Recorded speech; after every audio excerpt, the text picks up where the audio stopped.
The story starts with the death of Howard "Red" Stevens, a rich and powerful businessman. His passing sets everything in motion. Before he died, Red had recorded a video message because he knew his death would bring changes for the people he left behind. We meet Ted Hamilton, Red's close friend and trusted legal advisor. He stays calm after Red's death, showing he was ready for this moment. Contact family members, various corporate boards. He tells his capable assistant, Miss Hastings, to inform the family and business partners about Red's passing. She comforts him gently, showing they have a close relationship that likely comes from years of working together. At the funeral, Red's 2 sons arrive, unhappy about the rainy weather. Their faces show more irritation than sadness, which makes it clear they are only there out of duty. Well, it's a sure bet he's laughing, watching us get soaked. Seriously? They're complaining about rain at their own dad's funeral? The lack of emotion is just something else. As rain falls softly, a little girl holding a bright pink umbrella appears. Unlike the adults, she lifts her face to the sky, enjoying the raindrops. Her mother gently pulls her back, worried about her catching a cold. Suddenly, loud music comes from a nearby car. Red's grandson, Jason Stevens, arrives late. He looks proud and carefree, wearing sunglasses and smoking. He doesn't seem to care much about the funeral. The little girl seems happy to see him and smiles, but his mother, annoyed by his behavior, reminds him that he's late. Jason doesn't take it seriously and brushes her off. Inside the room where Red's will is going to be read, Hamilton shares how sad he is to lose Red, both as a partner and a friend. I am deeply grieved by his passing. Before he can say more, Red's oldest son rudely tells him to start reading the will. Wow, his kids are just itching for that money. No patience at all. You can almost feel the tension. When it is finally read, this son is excited to hear he is getting a company worth $600 million, but his excitement quickly fades. Red has made sure he would have no power to run the company because he believed his son would ruin it. I don't imagine that will change much after my death. Therefore, the board will maintain control. The message is clear. His son never cared for the business before, and Red didn't trust him to care for it now. Yes, Red really called their bluff from beyond the grave. That's a power move right there. He still got it. But my client would like to explore all of his options. Your client has no more options. Feeling embarrassed, the son storms out. Jason enters the room while the reading continues. Red's daughter becomes upset when she is given a 10,000-acre cow farm, something she clearly doesn't want. What's that worth anyway? Another son also gets something he doesn't like and angrily leaves. On the other hand, Red's sister-in-law is happy to receive the large house she has been living in, along with money to cover her future needs. However, even this comes with a condition. Hamilton will still control the property. A deed and title for the house will remain under the control of my trustees. As members of Red's family begin to leave, Hamilton calls out Jason's name. Jason is shocked. He thought his grandfather had left him nothing. Curious, he stays. Hamilton gives him a box filled with envelopes, his so-called inheritance. Your inheritance. Using a key, Hamilton opens the box and takes out a CD. Jason looks annoyed, thinking it's a joke. Still, he listens. Red's voice admits that he probably failed Jason the most and says he has spent a lot of time thinking about how to fix that. Red explains that Jason will not receive anything right now. He says giving Jason something directly would only harm him, as it did with the rest of the family. What I mean by that is that I'm not giving you anything just yet, so sit back down there. Instead, Red has created a list of challenges or gifts for Jason to complete. If he finishes them, he will receive the final reward. But if he fails, he gets nothing. Each challenge must be done well enough to satisfy Hamilton. You might want to make friends with him sooner than later. Whoa, this is like a real-life video game quest. The 12 Labors of Jason. I'm actually kind of excited to see what these gifts are. The first task begins with a 7 a.m. flight to Texas. Jason is annoyed and confused. He wonders what Red could possibly give him now. Angry, he slams the door and leaves. At home, Jason complains to his girlfriend about the crazy trip. Well, if I want to play into his little power trip, I gotta go pick it up.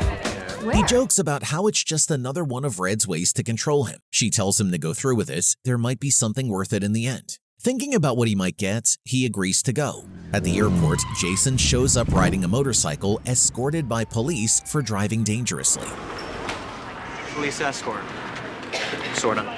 He parks carelessly and goes inside. Miss Hastings gives him his ticket. Without looking, Jason sits in first class, acting confident. But he's soon told to move to the back where he is surrounded by crying babies, coughing people, and tight seats. It's a big change for someone used to a fancy lifestyle. Once he arrives in Texas, Jason is greeted by Gus, a tough and honest man. Gus quickly notices Jason has probably never worked hard in his life. As they drive, Gus speaks warmly about Red, especially his love for real honest work. I go way back. He was some man. Jason is surprised when Gus says they've been driving on Red's land for over 30 minutes. They shortly reach a simple house in the countryside. Gus tells Jason that breakfast is at 5 a.m. Jason, confused, asks where his inheritance is, but Gus only laughs and walks away. Jason complains to himself, feeling like he's being punished.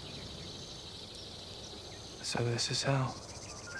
My body aches just thinking about it. Gus is not messing around. This is definitely not the 5-star resort he's used to. The next morning, Jason sleeps in and misses breakfast. Gus, without sympathy, wakes him up with a cattle prod. They head out to a large field where Jason is told to build fences. He doesn't know why this matters, so he puts in little effort and looks for a phone signal. The following day, he tries a bit harder, but his work is still poor. Gus silently ties a rope to the fence posts and pulls them down with his truck, showing Jason how badly he did.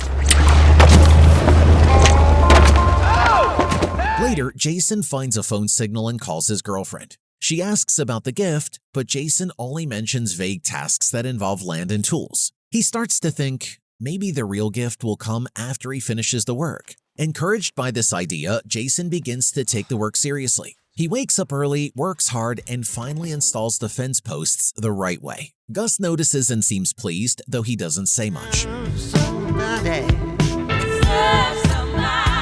Jason continues working for an entire month without complaining. Slowly, he becomes more confident and disciplined. When the month ends, he hands over the job to a new team and gets ready to leave. Gus drops him off at the airport and says that with the effort Jason showed, he can succeed at anything. You do any work like you just did, you can do anything. Jason still asks about the gift. Gus just laughs again and drives away. Back at Hamilton's office, Jason angrily says he wasted a month doing hard labor. Hamilton calmly replies that this was the gift of work. Jason stops yelling. He begins to understand. He apologizes and feels that something important might be happening in his life. Because you are going to fail. I expect you to fail and to fail miserably. When he asks what's next, Hamilton only says he'll find out soon. The gift of work. Sounds so simple, but it makes so much sense. He actually gets it now. This is a turning point. Jason returns to his apartment and finds it completely empty. His car is gone. It's been taken away. In Hamilton's office, another recording plays. Red talks about loss, saying that people often start living only after they lose everything. Now let's see who your real friends are.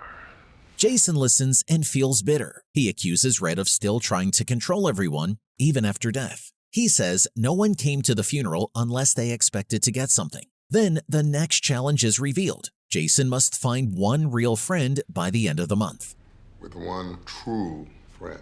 That night, Jason takes his girlfriend to a fancy restaurant and orders expensive champagne. She thinks he is about to propose, but instead he lies and says he needs a place to stay because his apartment is being fixed. When his credit card doesn't work, he says it's just a bank mistake and asks her to pay. The charge card company declined the charge. I'm switching accounts right now and I'm temporarily out of money. You're asking me to pay the bill? Realizes his true reasons and leaves him. Jason is left alone and embarrassed. He finally begins to see how fake and shallow many of his relationships really are. Oof, that crash and burn was spectacular. Good for her for walking away. He deserved that. He's finally seeing how superficial his life was. As he faces reality, Jason starts thinking more seriously about what really matters in life. Can I help you? After making several phone calls, Jason realizes no one is willing to offer him a place to stay. Even his own mother refuses to help. She has already been warned by Hamilton that helping Jason could cost her everything. With no other option, Jason ends up falling asleep beside a swimming pool. Early the next morning, a maid finds him and harshly wakes him up, forcing him to leave. This is tough to watch. Sleeping by a pool, getting kicked out, he's really in the trenches now. No one's coming to save him. Feeling hopeless and tired, Jason walks into a park and sits on a bench, not knowing that a homeless man already considers it his own. Tension quickly grows as Jason tries to take the space, but the man stands his ground, saying that it's a free country and he has every right to sit there too. Jason sarcastically challenges the idea, asking the man to name even one thing in the country that is truly free. They decide to solve the issue by flipping a coin, but neither of them has any money to use. I'll flip you for it. Suddenly, the little girl appears and offers them a quarter. Just as they prepare to toss the coin, the homeless man grabs it out of the air and runs away.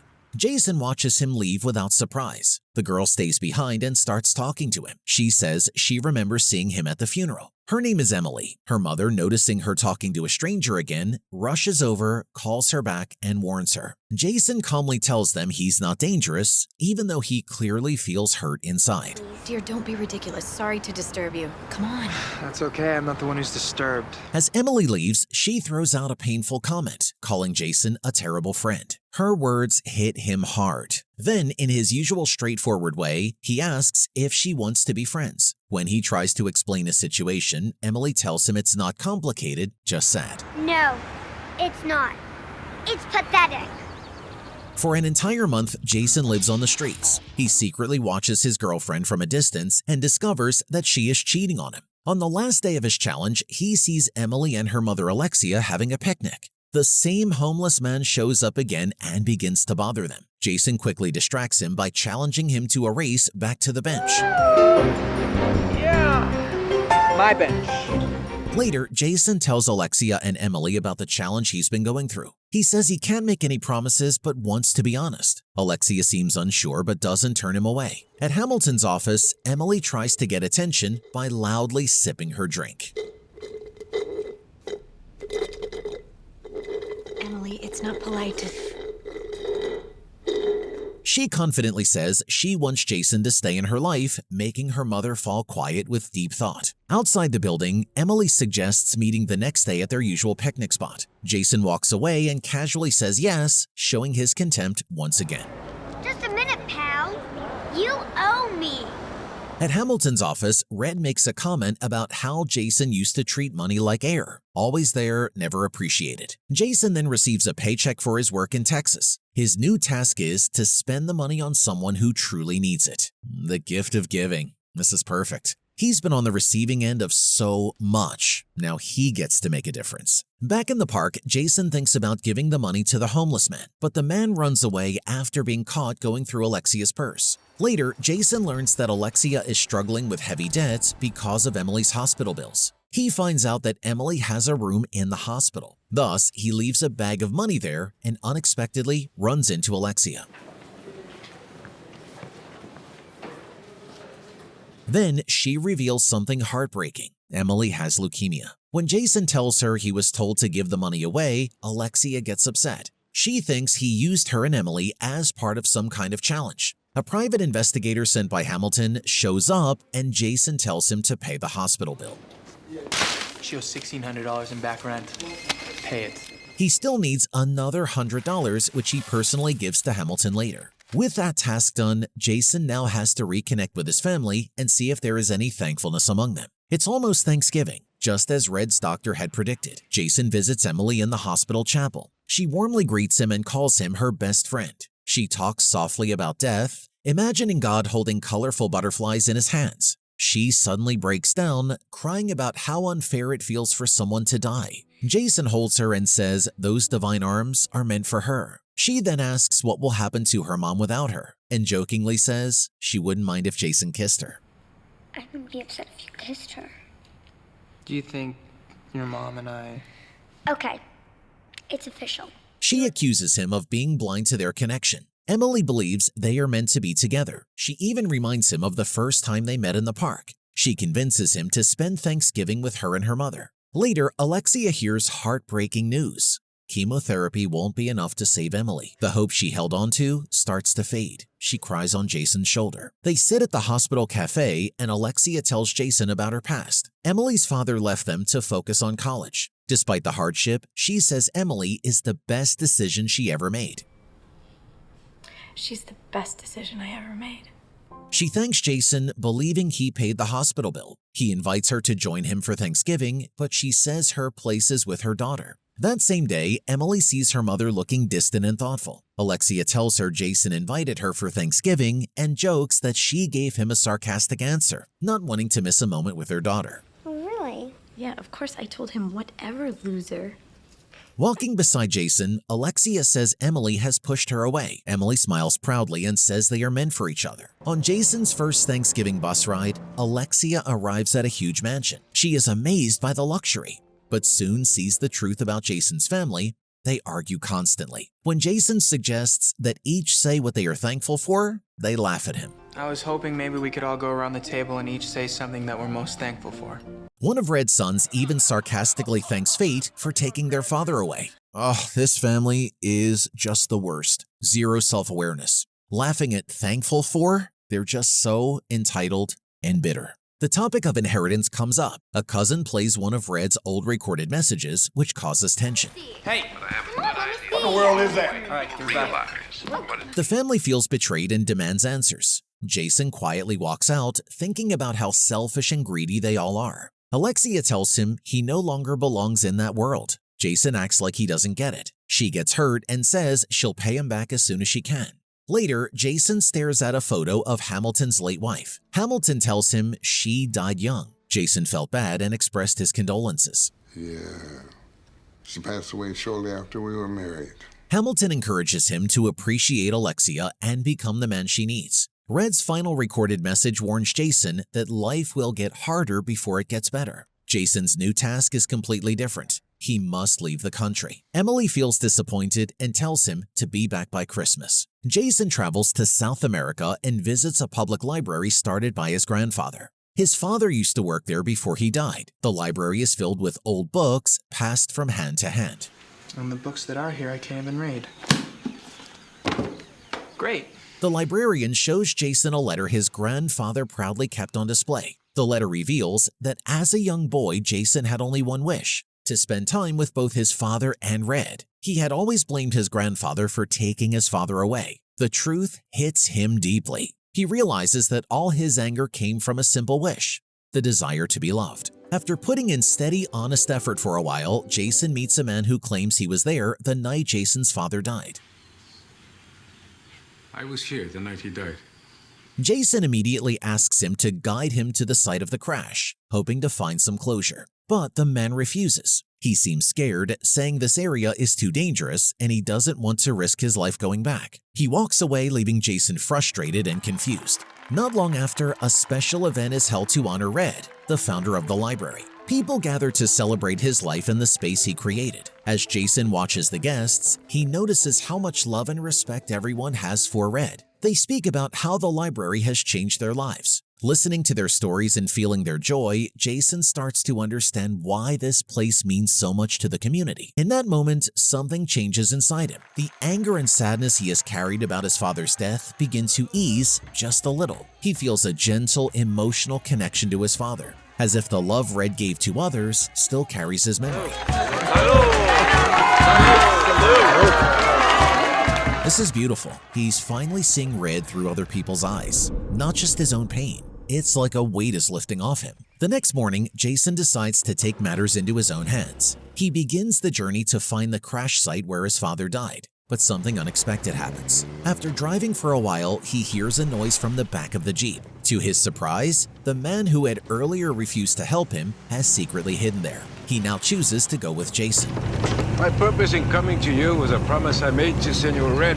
The man finally tells the truth. He once made a promise to Jason's grandfather to help Jason discover what really happened to his father. After arriving at one point, Jason saw the aftermath of his father's accident and wept with deep sadness. All Jason's life, he believed that his father had died heroically while trying to rescue a villager in danger. That was the story everyone told him. But the truth is different and painful, and this man right here breaks it to him. Red wanted to introduce your father to the oil business. The man explains that Jason's father was simply bored with life. He had been seeking excitement and acted recklessly, which led to the crash. His death wasn't heroic, it was a tragic result of a careless decision. Red had tried to protect Jason from this painful truth by hiding it from him. Suddenly, their chat is interrupted by a group of men armed with guns surrounding them. They tell Jason and his companion that they are being held for ransom. If no one responds to pay for their freedom, they threaten to kill them in a few weeks. Apréselos para el rescate. Si en una semana nadie nos sigue, mátenlos. To show how little they value knowledge, they laugh cruelly and set fire to the library books. Jason watches in horror as the flames rise, destroying what so many people treasured. He feels lost, heartbroken, and betrayed. He can't understand how people could be so cruel as to burn something meant to help and inspire others. Days pass slowly in captivity. Jason tries to stay mentally strong. He even starts learning some Spanish words from the guards. But the fear and stress wear him down. One day the captors come and open the cage. They tell Jason and the men to come out, pretending they are going to execute them. The air is thick with fear. Then, loud gunshots echo, but they're fired into the sky. The men shout, "Merry Christmas!" laughing as they announce that the two will be killed the next day instead. ¡Feliz Navidad! That's a messed up Christmas joke. Seriously, these guys are sick. My heart is pounding. This is so messed up. However, something unexpected gives Jason a chance. One of the guards carelessly closes the cage but doesn't lock it. So later in the dawn, Jason quietly pushes the door open, heart pounding. He sneaks out and quickly frees the men.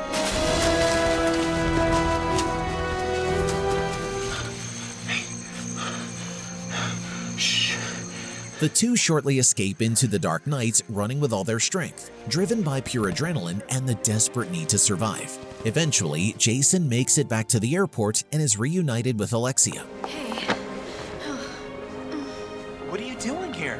She wraps her arms around him, holding him tightly. It's clear she and Emily have been extremely worried. Jason tries to lift the mood by promising that they'll spend Christmas together next year. But Alexia's voice is quiet and heavy as she replies, there might not be a next year. He begins to truly understand how fragile life is. At that moment, he starts to question what wealth really means. What use is money if it can't protect the people he loves? Alexia's words, that's the real gut punch. Emily, he's finally truly grasping the fragility of life. What's money worth if it can't save someone you love? Later, Jason looks through some old letters his grandfather Red had written. As he reads them, he discovers the depth of Red's sorrow. One letter in particular stands out. In it, Red expresses deep guilt for making Jason's father work for him. He writes that no parent should ever have to bury their child. These letters shake Jason to his core, but they also awaken a new feeling, empathy. He starts to see that everything he has gone through was meant to teach him compassion, kindness, and real understanding of others. Jason visits Emily in the hospital. She looks weak and pale, her energy almost gone.